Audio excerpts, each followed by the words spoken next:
Hello everyone, welcome to my video of living with memories.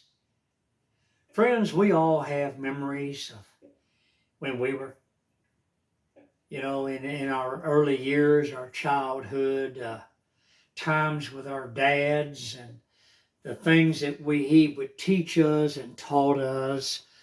And this is quite a bit of a memory that I think about often of my dad. My dad died in 1974 of lung cancer. It was horrible. They hit him with so much radiation that both of his lungs exploded, and my dad died screaming. And they didn't give him any pain medication. They didn't do anything. They just watched my daddy die. The technicians at that radiological clinic where they gave the radiation, they just watched my daddy scream. He had no air to breathe. He was totally unable to breathe. But I never shall forget. Back in the 1950s, my dad taught me and my brother how to make fishing lines.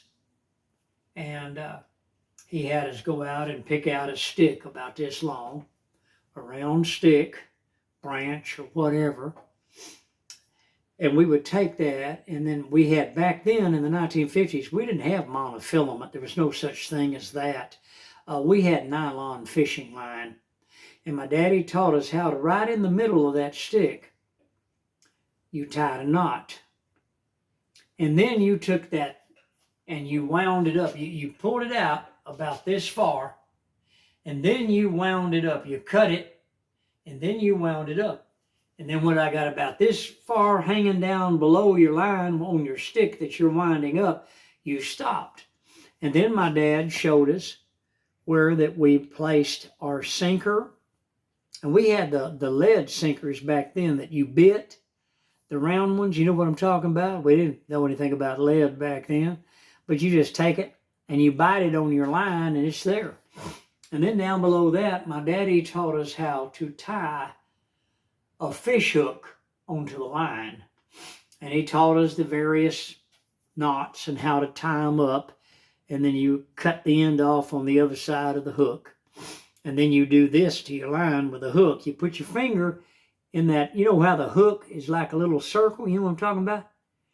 You put your finger in there and you pull down on that like that, so that the barb didn't stick in your skin, but you tightened it up.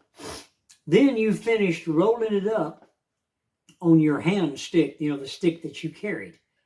And then you secured the hook in the nylon, and then you took that and you put it in your pocket.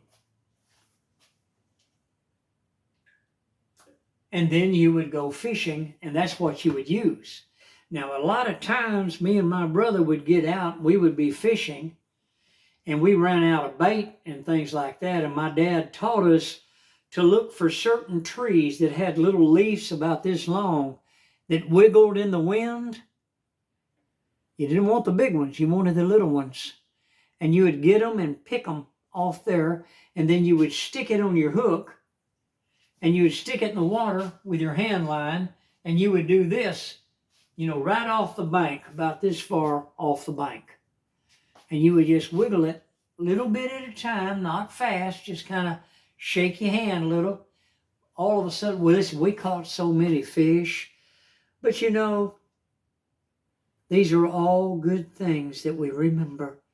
I'm inviting you to hit the like button, and subscribe to my channel. I'm Grandpa Hickory, and I'll see you on the next video. We have memories, don't we?